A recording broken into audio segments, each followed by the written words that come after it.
doesn't feel like a year. It doesn't feel like a year. It really doesn't. Does it feel longer or shorter for you? Shorter, a lot shorter. Yeah, time's been flying by lately.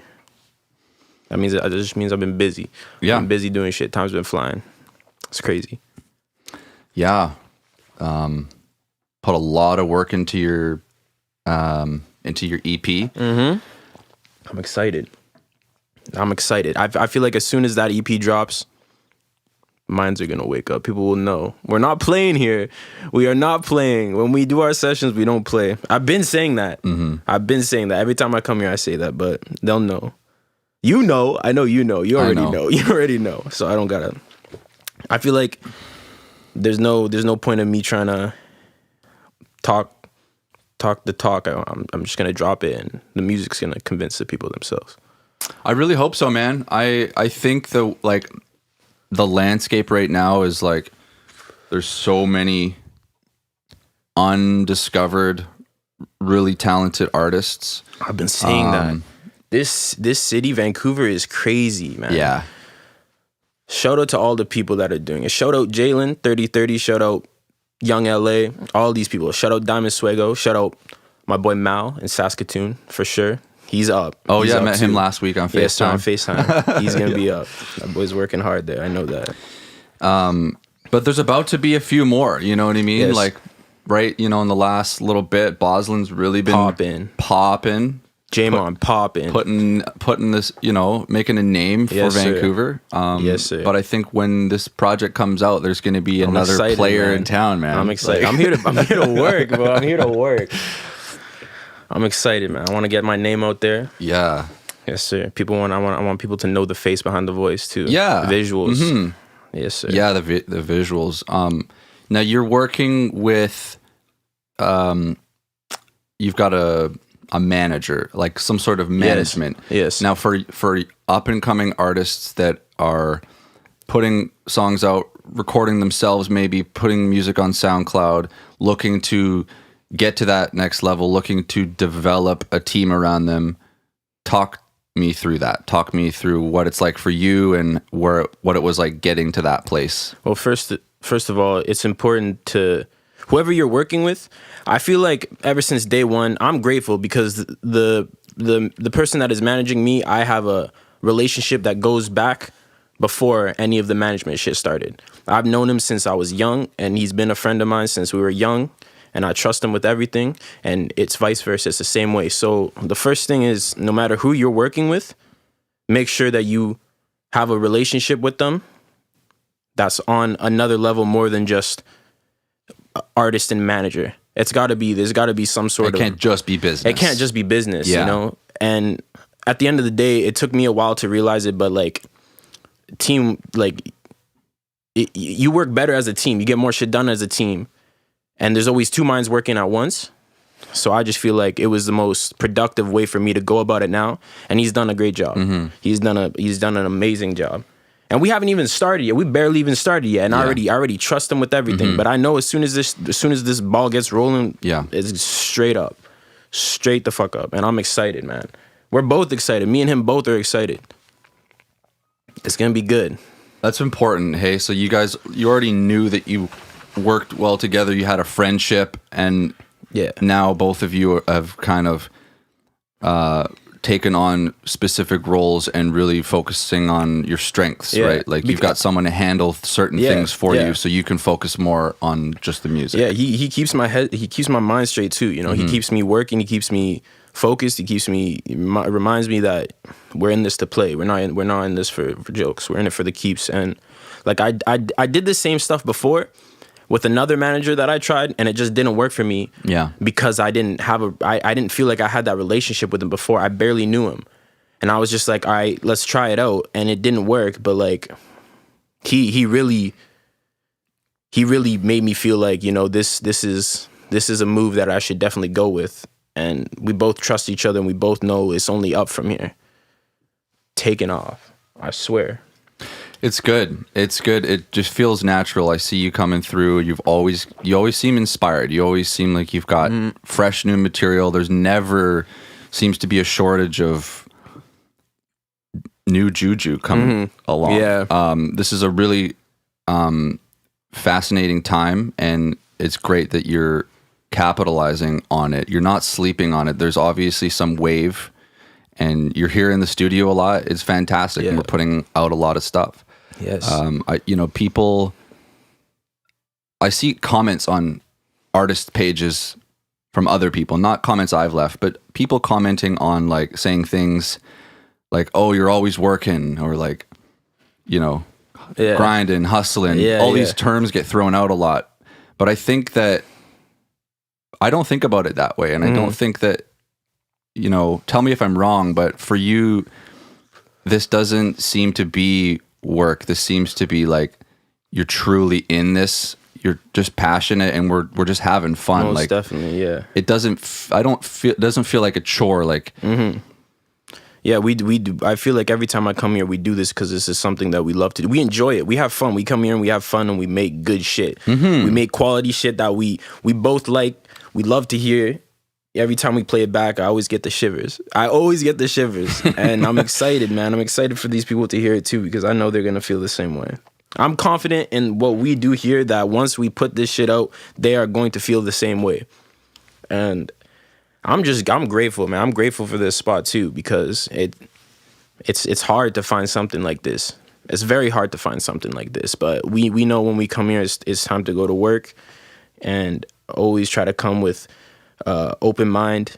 Always try to come with as much creativity as we both can, and we stay working. It's the end of the day.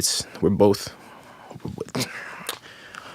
artists when it comes to this. We both got to stay busy. I think about, like, how much time I put into, how much time I'm here, right? But not just working on the Juju stuff, but working, just always working, watching videos, practicing, trying things out, developing yourself. This is like my gym, like if I was a boxer, this would be my gym. Yeah. And I technically am coming to work, right? Yeah. I bring my lunch, got my laptop bag, bring my keys, and I'm like, this is the office. But my state of mind is like, I'm coming to Disneyland, Literally, yeah, that's it. That's literally it, man. It's just, I've never been to Disneyland before. I love this so much. Coming here, being in the studio, and it's phenomenal. I still don't know sometimes, like, how I got here, Yeah, no, I feel you, yeah. And maybe sometimes you might have feelings like that as well, thinking back to, I don't know, when you first picked up a mic in grade 12. home studio, bedroom studio scenarios, and now you're putting out these, like, sick videos and penthouses on YouTube, and we're getting, like, world-class sounding shit. Yes. But all it took really was patience, continuing to do it, and then it just evolves naturally. All of this has come together. Yeah, most definitely. It was a tricky road, though. I'm not gonna say it was all positive. So even right now, like, we're not even up yet, but, like, I'm not gonna say to this point just to find I'm not gonna say to find the sound, because I don't want to limit it to just one sound, but to find the situation that I'm in right now, it was definitely not easy. It was tricky, just because there was a bunch of bumps in the road. But the most important thing is, no matter what, you just got to keep your head up. And I try telling that people all the time, because when I'm on my socials and when I'm doing my shit, I always see people going through the rough times, through the hard shit. Yeah. And I don't understand if some people got too big of an ego or too big of a head on, like, their shoulders. But I feel like it's important, and I feel like it's my job to let these other artists and other people know that may have their head down, to lift their chin up. It's gonna get better. Yeah. Keep working. Keep your fucking keep going. Keep driving. Keep going forward. It's gonna be, there's light at the end of the tunnel. Just keep driving through it. You got to get stronger. And I try to tell myself this too sometimes, because sometimes I be saying shit and I don't even be acting out on it, but I'm trying to get better at that too. But no matter what, I'm always trying to let these other people know. It doesn't even have to be artists. It could be friends that are going through some shit, that are in school and they just don't like what they're doing. Keep your head straight. Keep your chin up. Keep driving. Keep working. Do what you got to do. Is at the end of the day, you'll find happiness, and happiness will find you. You'll find each other. It'll all be good. when keep it has driving. been difficult for you in the past and you've had those like self-doubt moments as an artist or comparing yourself to people that are much further ahead than you and just feeling like overwhelmed like and discouraged, what gives you strength? Like where does that motivation and drive come from? I think the main thing is just knowing that no matter how much, because I try not to look at other people's work and try to think too much like, oh my, like I don't sound like that. I don't sound good enough. I don't like the way my voice sounds. I don't think people will like the way my voice sounds. At the end of the day, we're all individuals. I feel like I can create my own. I always get inspiration from these people. That's the number one thing, especially people in your city. Especially people in your city. Look at the people in your city and look at that as inspiration. Don't have envy towards these people. Yeah. These, like, we are working to put our city up. No matter how many people want to be the man to do that, at the end of the day, it's going to be us as a collective unit to put Vancouver on the map. This is our spot, and we want to run this shit here. Fuck it. I want to run this shit here too. If nobody else wants to do it, then fuck it. I'll do it by myself. But we want to run this shit here, and I know we have the talent to do it. But at the end of the day, you gotta be your own individual. You gotta come with some new shit. You gotta come with some fresh shit. And I feel like the shit that we got going on in our city right now, we're popping. Yeah, man. We have people that are popping right now. I'm excited, man. I'm excited to see what we got 5 years from now, because I know this city is gonna be on the map. But yeah, to keep my head up, like when I was down in those moments, I just tried to tell myself, because I knew there was people that really enjoyed my music, and fuck it, if one person enjoys it, then it makes me happy putting it out. The more the merrier. But like, just to know the fact that people enjoy the shit that I do, that I put my time, we put our time and effort into this. Money, time and effort, blood, sweat, tears, all of this goes into this shit. To know that people can enjoy it, people can rock out with it, people can rage with it, it brings me up, puts a smile on my face, makes me want to keep working. Total. Yeah, I think that's a really healthy attitude, the way you said that, you know, we're all going to come up together. So these, you know, when you're out there, I'm just saying hypothetically, people listening, when you're out there looking at other artists, you know, don't necessarily see that as your competition. See that as that, you know, my fans can be fans of me and that person. Yes. Like, think about it this way. Nobody ever was a fan of just one stand-up comic or one artist. Like, I'm a fan of a lot of different people, and there's room for the community, the fan base to like lots of different people. So you shouldn't feel like threatened or put down. Like, it's okay. Collaborate with those other artists. I want to work. Collaborate with your peers. Reach out to them. Yes, I want to work with all these guys. Yeah, I'm grateful to have worked with someone. I'm grateful to have worked with J-Mon. I'm grateful to have worked with Jalen. I'm grateful to have worked with my boy Diamond Suego. I grew up with him. He is the main reason that I started doing this shit. No way. He is the main reason. In a high school, in our music class, in a little brick room, he is the reason that I'm doing this shit. I'm grateful for him. He's my number one inspiration. Shout out to Diamond Swigger, bro. That's my brother. That's my motherfucking brother, bro. I would do anything for that boy. On me.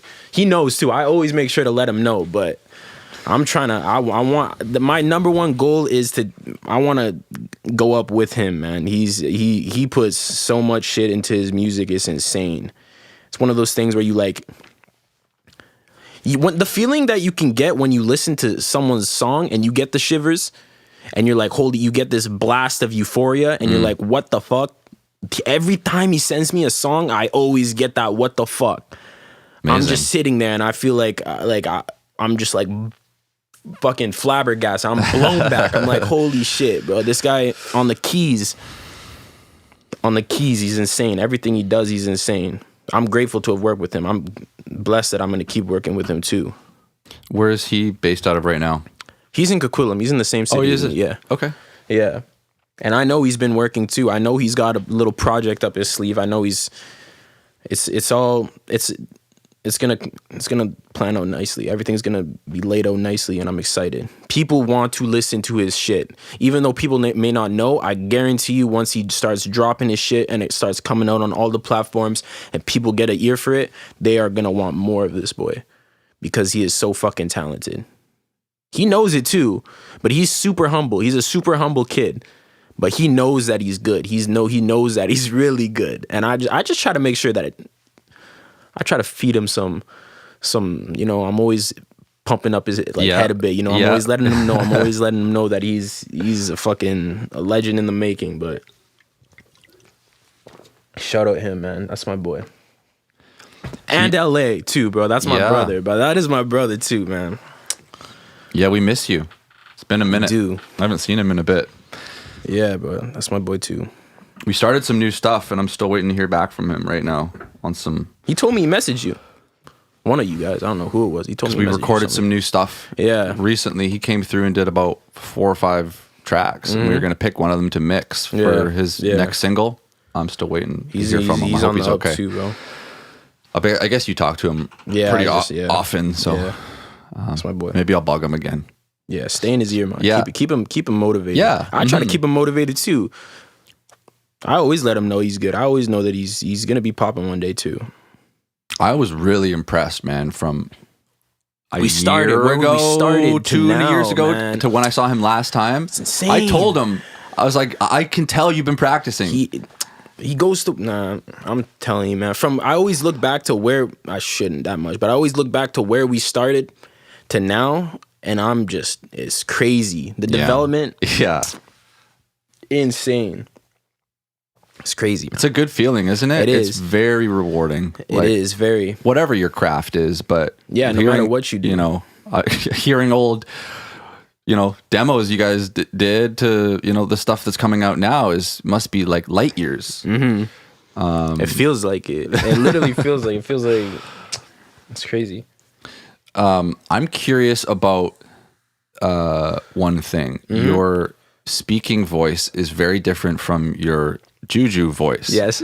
Now, I know. A lot of people say that. Talk to us, myself and everyone out there who's also curious. Like, was that a natural evolution, or was that something that you tried to mimic someone that you wanted to develop? Or I want to get where did this it come off from? my chest, bro. I want to get this off my chest. That's a great question. This is why. I started off, a lot of people, it's weird too, because I've dropped some shit with just this voice, this regular voice, just some raw ass vocals, and I dropped it, and people fuck with it. A lot of people, when I first started, it literally started me at my boy's crib, and we were just freestyling. People were like, oh, yes, bro, that voice there, just keep going with that shit. You got a nice voice, just keep going with that raw shit. And I was fucking with it for a bit. Mm-hmm. And then I started kind of, the more shit I was listening to, I started to kind of lean towards that more, I don't know what the sound, like some of the big inspirations that I pull from, one of them, Cardi. I love Playboy Cardi. I've been listening to Cardi since Cardi started dropping. But like, it's just all inspirations that I've been pulling, and then we've been really fucking with like the more sci-fi effects and type shit, you know? Kind of that space vibe. And once that shit started dropping, people fucked with that too. Yeah. So I've just been kind of sticking with that, but I never want to limit myself to that one voice that we've been hearing, the voice that we've been working with. Yeah. And you'll see once we start pulling up some of these other beats, we're gonna try some new shit too. But I'm excited because the tape mostly revolves around that other Juju, that voice that we've been playing around with. Yep. And that's why I'm excited, because I rock with that voice, you rock with that voice. And I know I'm confident that other people are gonna fuck with it as well. So the main thing, to answer your question, is just pulling inspirations. I've literally just been pulling inspirations, and we tried it, and I think it worked. Mm-hmm. I think it was good shit. But I'm not gonna say that I'm gonna limit myself to just that. Yeah. Because I want to be as diverse as I possibly can. I want to be able to do whatever, wherever, whenever. You know, I just want to be able to be as diverse as I can. But that voice is fire. I fuck with it. It's really working well for all of the new stuff that we've been trying out too, right? It is different too. Yeah. And it's been working, and I think it's different from a lot of, because the key is, the trick is, you gotta like, it's good to pull inspirations, but you gotta make it your own at the same time. That's why I'm saying you can be any sort of individual you want to be. Mm-hmm. Just find out, put some of your own sauce on it, put some of your own flavor on it. Just make it you. Just make it you. but don't be afraid to pull inspiration from people. It's funny. I think back to, you know, like when I was in my 20s and living in Victoria, I used to go to a hip hop cipher, you know, where everyone would get together in the parking lot of a high school and open their trunks up and play beats out of their busted Honda Civics. And we'd all stand in circles and freestyle and stuff. And it was really interesting to see the sounds that came out of people's mouths when they were just inspired and in the moment. Yes. When you're like, we have this like conditioning to act a certain way, talk a certain way when we're at our job, around our superiors, your manager, in society, at the grocery store. Like we have that, like, I'm a civilian. Yeah. But when the music hits you and the inspiration is there and you just lose yourself freestyling, literally, possessed. there's no time to judge yourself or think. You're possessed a little bit. And a lot of people it was the same case as you. They would have their civilian voice, but their rap voice or their artist voice was like this character, like this. Really got mixed personalities over here. But it's fascinating. I always thought that was so fascinating. It is, like, where is that coming from? Is someone speaking through you, it's a or like, demon. where is this coming? Demon You know? possesses my body every time I get in the booth. That's how I feel sometimes. Yeah, it's like you're channeling like an alien from another world coming through. Yeah, because some of that shit sounds Maybe like an I am. alien. I don't know. Some of that shit sounds a little too. It sounds crazy. Yeah, I don't know, but I feel that way too. Sometimes when I get in that booth and I put the headphones on, I'm like, "What the fuck? Where is this coming from? Who is this? Who is this man? Yeah. What's coming out my mouth right now, bro?" Yeah, I feel that. But yeah. That's long to answer your question short. That's how I feel. Yeah, just pulling in like inspiration from other artists. But yeah, I'm excited, man. I'm excited for the people to hear it. It's gonna be good. Going up, straight up. So this will be coming out in like a week or so. What can we talk about now? So let's pretend it's a week from now. Mm-hmm. The project's not out yet, but what can people expect? Do we have a timeline? Some new, like some singles, some videos? Because there's some really good shit that we're sitting on, incubating right now. So have you thought about that? Have you and the team, the management talked about that? Yeah, me and my boy have talked about it a little bit. I think the plan is right now to bump out some singles, get some more people used to the sound. Yeah, get them used to it, and then get some more visuals too. Because I feel that is very important. Because people got to know the face behind the voice. People got to know who Juju is. Yeah. So that's another important thing that I want to get done. And I feel like once we've done that properly, and once I feel good about it, this shit is coming straight out. I'm gonna drop a date, and then we're gonna drop this tape. Yeah, because summer's on the way. We might all still just be chilling on our little Yaletown balconies, so we're gonna need something to listen to. Shit, some new shit, most definitely. Okay, so we'll leave it at that. We don't have any concrete dates that we can let people know, but it is coming out. There will be some singles and some new visuals, so everybody stay tuned. Yes, because this shit's from the future, man. It really is. And I'm I can honestly say, like, this, to be a part of this has been a huge pleasure for me as well. I think from the engineering perspective, this is some of my best work ever, so I'm proud of it as well. I'm really looking forward for people to hear the music, but also, like, this is wrapped in a very nice package that I think we're all really proud of. Yes, it's vice versa. I'm super happy with it. I'm grateful. That's what I'm saying. I always tell people that I'm grateful for the connections I've made and for the people that I get to work with, because I don't feel like I could get I don't feel like I could get this anywhere else. Where I come here every time I come here with a smile on my face, because I know we're gonna get to work. I know we're gonna make some fly shit, and I know when I leave here, I'm gonna leave with that sense of euphoria. Like, fuck, we did it again. we came here and we did it again, you know? Yeah. So let's go back a sec from the last time we spoke on the podcast, and we were talking about, you know, your very first experiences with music coming up, your inspiration. So from your mind state a year ago to your mind state now, what are some of the biggest things that you've learned in this year? What are some of the biggest growths you feel like you've made as an artist? Things that you feel like you've refined? If we wrap up the year, you know, and just kind of. A lot of the things I've learned have come from me just broadening my horizon with the stuff I listen to. I started listening to a lot of different genres as well. Yeah. I fell in love with Pink Floyd. I'm saying right now, Love man, them. there's nothing on this planet that I've heard that gives me more of that feeling of euphoria than a beautiful synth. The synths, man, I don't know. I fell in love with it. Special. They really are special, and a lot of it has come from just being able to listen to those other things, you know, being able to broaden what I was listening to from before. Because if you asked me a year ago what I was listening to, if you go back, I was probably saying, like, I listened to Travis religiously. I listened to Playboy religiously. Yep. I've definitely broadened my horizons in the stuff that I listen to. I listen to rock now. I listen to all that. I listen to all the good stuff, and I can really hear it now, and I can appreciate it for what it is. Mm-hmm.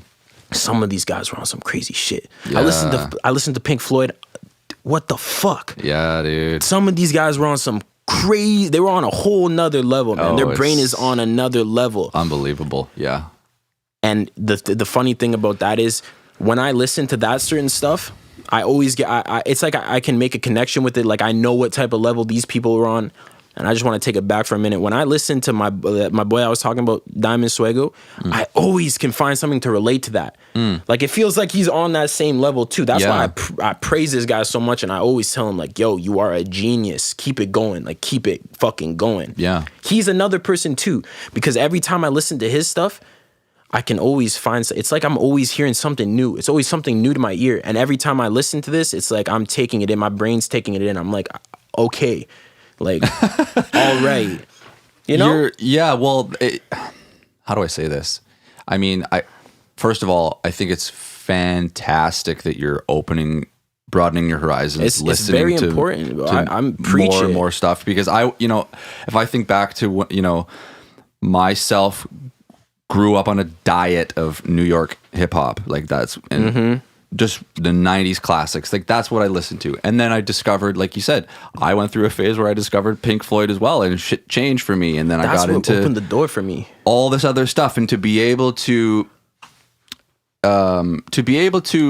appreciate other styles of music for what they are, and just turn off your, like, I only listen to rap, hip hop, trap brain, and just listen to that. Anything else, rock. It's funny. It's like, wow, I've been missing out on all this. Yeah, it's crazy. I'd be sending my playlist that I listen to on Apple Music to my friends sometimes, because they need music, they need new shit to listen to, and I'll send it to them, and they'll be like, "What the fuck?" Yeah, dude. They'll be like, "What the fuck?" It's crazy. I always try to give my ears some fresh shit.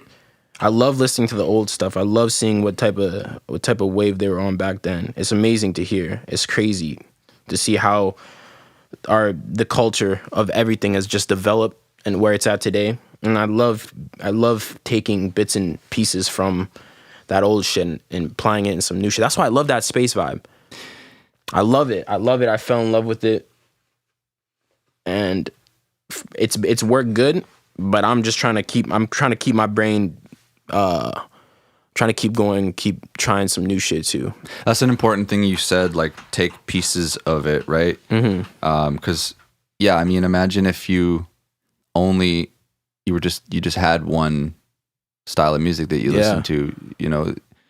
There aren't necessarily a ton of guitars in, or like acoustic guitars in the stuff that we're doing regularly, but you go out and listen to other stuff, other genres from different decades, different artists, wow, maybe I hadn't considered that. Let's try some of this. Let's blend it in with some of the stuff we're doing now. It's powerful. It's really like just getting a bigger toolbox. Literally. You just develop. The more you listen to new shit, you're just developing your mind. You're just developing your taste, and at the end of the day, it's just gonna benefit you. I feel like it's gonna benefit you. The more stuff you listen to is just gonna benefit you, especially when you come here to work. When you come here to do what you got to do, it feeds my brain so much more creativity. Just because I'm like, I remember this. I remember how this sounded. I remember that sense of euphoria that I got when I listened to this. I remember the shivers I got when I listened to this. Let's fucking work with it. Let's do something. But you gotta, at the same time, you gotta add your own flavor to it. You gotta add a little bit of juju in there, you know? You gotta sprinkle a little bit in there. A lot of it. It's phenomenal that we're in this day where we have basically every album ever made in our pocket. Literally. And I think I would just encourage anyone who's making music to do your due diligence and go and do some homework, you know? Yes. Like you owe it to yourself to go and listen to stuff that it's crazy that you've heard talked about a million times but never actually listened to, never actually explored. It's like when you find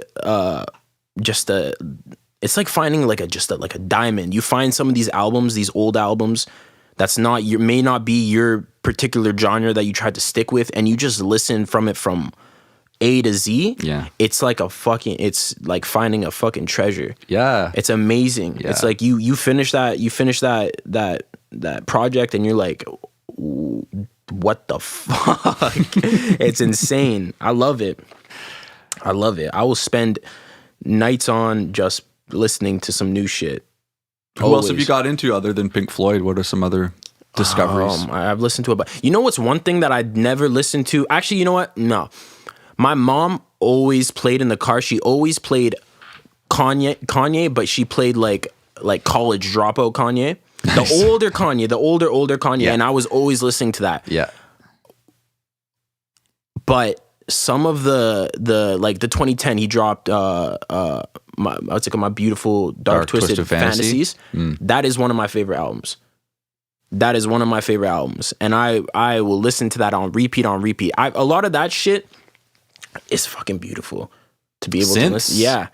Yes. There's your synths that something you like. That just came. Right? No, you know what? I sent it to you. Mike Dean on 420 dropped the 420 synth album. It's literally just from, I don't even know how many. He's got a fuck ton of songs on there, but from 1 to however many, it's literally an hour and a half of just straight synths. Not one single word on that project. No shit. And it's one of the best things I've ever fucking heard. I love Mike Dean, bro. Mike Dean is amazing. He is amazing. Not underrated, but people don't know him. They really fucking don't know. Important he is. And he is important as fuck, man. It's crazy, man. Yeah, Mike Dean on the keys. Oh my goodness. Is a monster. Like when I say like we no matter what, you could say you go in the booth and as soon as you plug the headphones on, the demon takes soul of your like body. Yeah. When Mike Dean sits down and he plays with those keys, I don't know what the fuck takes hold of his body, but it's insane. Stevie Wonder too. My all-time favorite artist. Stevie Wonder, period. Yeah, I can agree with you that. Like, I can 100% agree. My all-time favorite song ever. If I had to put my finger on one song, if someone asked me right now, tell me your number one song favorite ever. Part-Time Lover, Stevie Wonder. Okay, yeah, that's my favorite album of his. Yes, yeah, it's amazing. Yeah. Man. In Square Circle, Jesus. Yes. He's got that one song with like they used a raindrop. Overjoyed. Yeah. There's a raindrop as part of the percussion. Yeah. Or not. It's like water. It's not a raindrop. I guess it's like water falling into a puddle and dripping, and then with the reverb, it's like, come on, man, what are you doing here? He really is. That. Yeah. My favorite is watching him play the key. Watching Stevie Wonder live, and him just vibing out. No one has more fun doing anything ever. I've never seen than such Stevie playing the keys. Yeah, it's amazing to see, and it's honestly, it's like. Fuck! It's inspiring too, just to be able to see that. It's insane, man. Yeah. I've watched him. The amount of times I've watched him perform, Part-Time Lover live. There's one video I have on my phone that I've like watched on YouTube, and it's that. So I probably watched that over 1,000 times. No man. way. That video makes me so fucking happy, man. When Yeah. I'm having a shit day, Part-Time Lover Live, put it on. I want to see him play those keys, man. That puts a smile on my face. Puts things into perspective, right? It does. Like, all he needs, he can't even see anything. He can't see shit.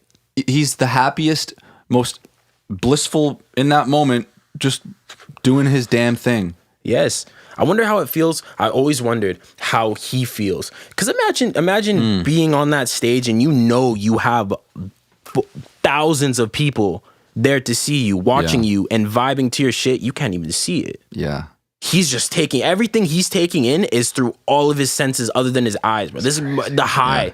Yeah. The high that this guy must be on. He just knows. He's sitting there and he just knows that he's fucking the keys up. Yeah. He's just ripping it to shreds, and he just knows that people are out. If I ever got the chance to see him live, and if I ever got the chance to see that song, I don't know what the fuck I do. I'd probably my jaw would be on the floor. Yeah. I wouldn't be able to move. That'd be a milestone. That's another thing. This has nothing to do with anything, but for me, the number one thing that I always loved to do is whenever I went to a concert, I never wanted to be on the floor. Always wanted to be in the stands. Oh, okay. Just because if I'm going to see someone live, I take it as like, this is another learning experience for me. Stage presence, super important. Being able to see that shit, super important. I went to go see Trav live. I didn't want to go on the floor. I need to sit there because the thing about Trav too is he is super good at how do you say it? Just overall like stage performance. Like just the performance itself is like a fucking work of art. To be able to sit back and see that without people jumping in my face and throwing elbows at me. Oh yeah. Yeah, like I'll take that. To command the crowd. But I'm not shitting on no one. If that's what you like to, if you like to rage like that, get at it, boy. But you better be, if you're in that mosh pit, you better be throwing elbows. It's fun to see. It's really fun to see. But yeah, that was a huge, being able to see Trav live too. I was Where blessed was with that? that. That was at Rogers Arena. Oh, Rogers, nice. Yeah, Nice. it was sick. Had a great time. I got to see one of my idols in Vancouver. Jay-Z and Justin Timberlake went on a tour. Justin They did Timberlake's fire. the suit and tie tour. Yes. It was after Justin's 2020 experience and Jay-Z's not Kingdom Come, Magna Carta. Anyhow, I saw them. I was like, I'm in the same room as Jay-Z. This is a crazy. moment for me right now. Crazy, you know? yeah. And yeah, I mean, they're like two masters of just stage presence, you know, confidence, just being there, just this magnetism that's just like you can't take your eyes off them. Yeah, that was really special. It's fun to see. It really is fun. It's something you've never seen before. When you see those people, those like they're like a master in their craft, just getting on the stage and doing what they do best. It's insane. It's like watching a fucking sports event live. Yeah. It literally is. It's like the same type of shit. You're watching these people go to work live in front of your face and you're just there vibing. You can't, I don't think I've ever had a better experience. It's incredible. You realize the amount of actual time and effort and refinement and attention to detail and years of experience that's gone into creating what you're witnessing. For me, I had like a life-changing experience was when I saw Rakim live. And that was in 2011. I was living in London, England, going to school there for audio engineering, and I got tickets to see Rakim live. And it was in like a pretty small venue, like a couple hundred people, not some huge stadium. And for people that know hip hop, understand the origins of hip hop, the roots, and I mean, he's one of the most influential, important Mount Rushmore of hip hop, right? So I've never been so impressed with like watching someone do their craft. It was phenomenal, man. I mean, just the way that he had the whole room, like he could have like moved his finger and everyone would have moved their eyes with his finger. Like that's how he had everyone under a spell. It felt like we were under his spell. It was unbelievable. It was just him and his DJ, and it was just we were rocking with him the whole night, moving the whole building. Cool, like it was magic. I'll never forget that. And that was still at a time when I was still making music myself. I was still recording, and I was emceeing back then and making my own beats and recording. So for me, that was, I mean, it's crazy. That to was see. the pinnacle, watching the God MC. And I was like, wow, this is the elite of the elite. This is what it's like. And so that was really powerful. Yeah, that's crazy. I remember the first show that we did, the first show that I ever did at Fortune. I was opening up for OG Trice. You know OG Trice with Eminem? I forget. Obi Trice. Yeah, Obi Trice. Yeah, Obi Trice. Yeah, Obi Trice. That was crazy. Real name, no gimmicks. Yeah, real name, no gimmicks. Yeah, a lot of old heads were there. I was a little bit nervous. I thought I was gonna get shit thrown at me from these old heads. I think you told me about this. This was okay. He named his tour after an old album. Yeah, or I something forget like what that. it was fucking called. Cheers or something. Yes, that was his album. Cheers. Yeah. It was Cheers. I was nervous as hell for that. Okay, so how many other people were on the bill that night? Me, it was probably like another, I want to say 3 other local artists, and then him, and then Obi Trice. Damn. Yeah, I was.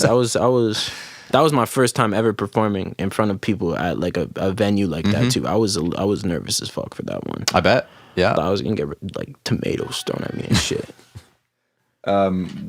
Back then, or still now, maybe. I mean, is there a fair amount of preparation that goes into your live game, into your shows, into your considering? Well, a lot of how all that works together. A lot of I haven't gone live in a long time, but I remember when we used to do it. I used to just have I used to send the music that we worked on to my boy Dreama, and he would just make he'd just take all the songs and he'd just make a long.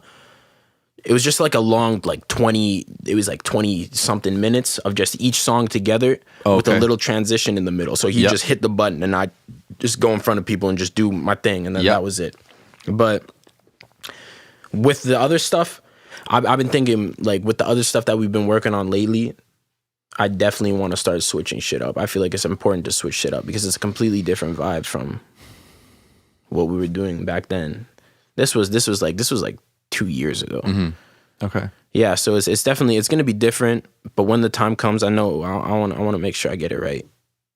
What are some things that you remember about performing that you liked or that you didn't like, or that next time you do it that you'd want to do differently?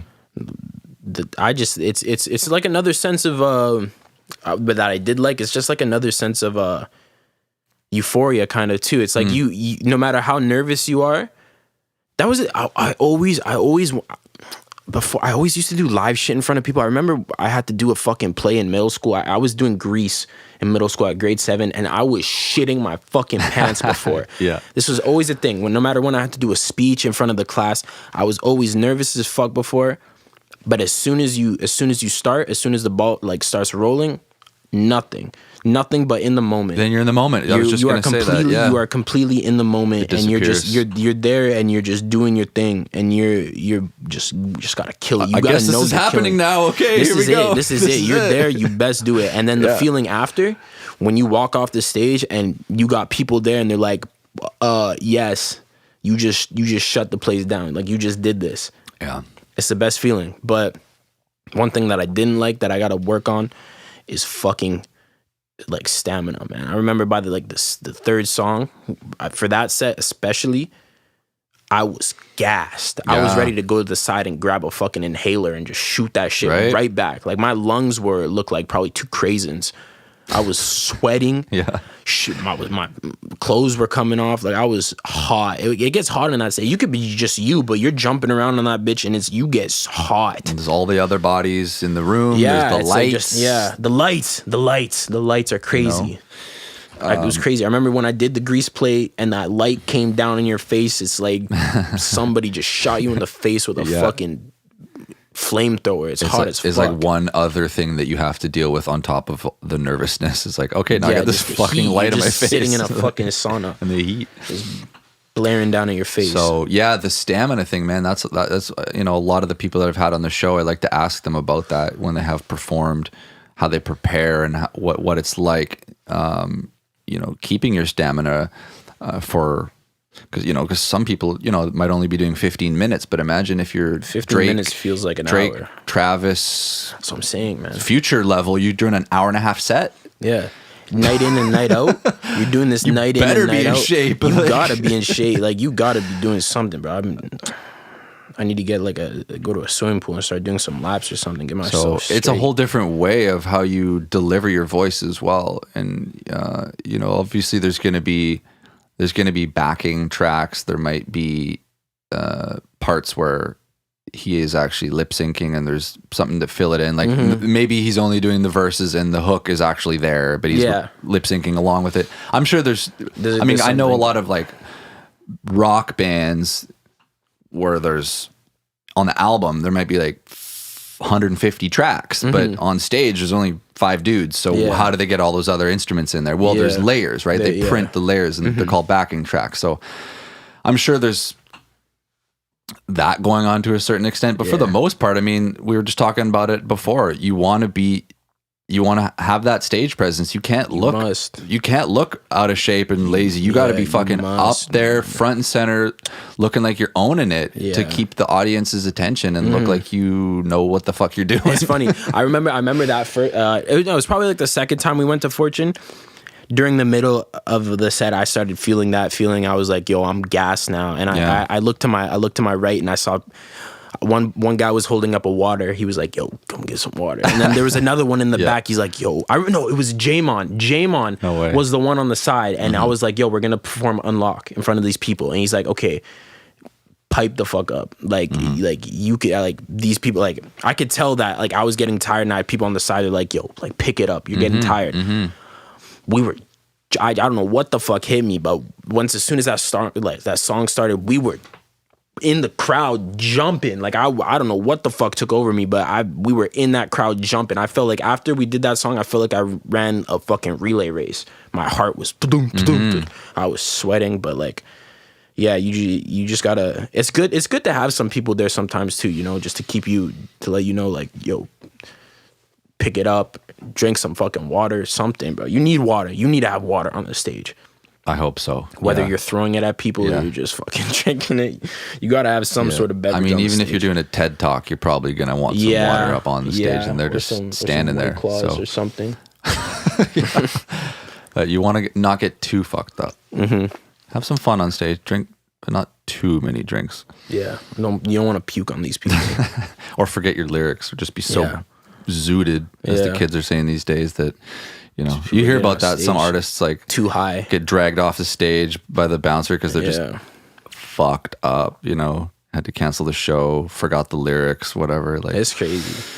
Knock on wood. I never want to forget my shit. Okay, well, let's wrap this up and we'll hop into this session here because we got a couple work to hours do. of we got work to do. So yes. Thanks for chatting with me. This has been fun. I was excited. I wanted to do another one for a minute. Yeah, me too. We've been talking about it, so I'm really glad we did. And I'm gonna keep this format for now. Just the audio only. It's how I started it. It's why I wanted to do it in the beginning, was just have genuine conversations with people. I got a little ahead of myself, thinking I needed to turn this into a big production. Because I was making the mistake of looking up to people ahead of me with the podcast game and being like, oh well, I got to get a camera. I got to build a set. But that's not what this is. I'm not competing with them. I'm doing. If I'm not loving this podcast, because I'm not making it. No one's making any money doing this. This is purely from the bottom of my heart, talking to people that I love and that I respect. So if I'm not having fun with this, if this is creating stress for me, then it's not the right thing. I feel you. Building a whole show, a big fucking production, was a headache and stress. So I said, no way. We're just sticking to this. Yeah. And it's just me. I was trying to I was trying to wear all the hats. And then eventually I tried to get a few people on board to film for me or bring a camera. But then it was like, I got my day job, I've got the studio, I'm mixing, and now I'm a podcast producer. I'm a husband. I was just like, I'm not doing this. You're like, I'm not doing you're this. 5 different people. So all I had to do was set up a couple mics. We talk, we have fun, we put it out, and people are going to enjoy it. So this is what this is. It's just real. Yes, as long as you're having fun with it, you're enjoying it, can't go wrong. That's got to be the main thing. Yeah, with anything we do, you've got to love it. Like, otherwise, why are we doing this? Exactly. Why are we doing this? All right, Juju, new project on the way. People, stay tuned. We will be blasting that. We'll be sharing the hell out of the links, letting everybody know where it's at. Once you listen to it, pass it on. Keep it going. We're going up, straight up. I don't got nowhere else to go except for up. Up and up. Up and up. We're coming for you. Really, for real. Okay, thanks, peeps. Thanks for checking out the show. Max and Juju. This Muchos gracias. Demo to Limo podcast. Take care.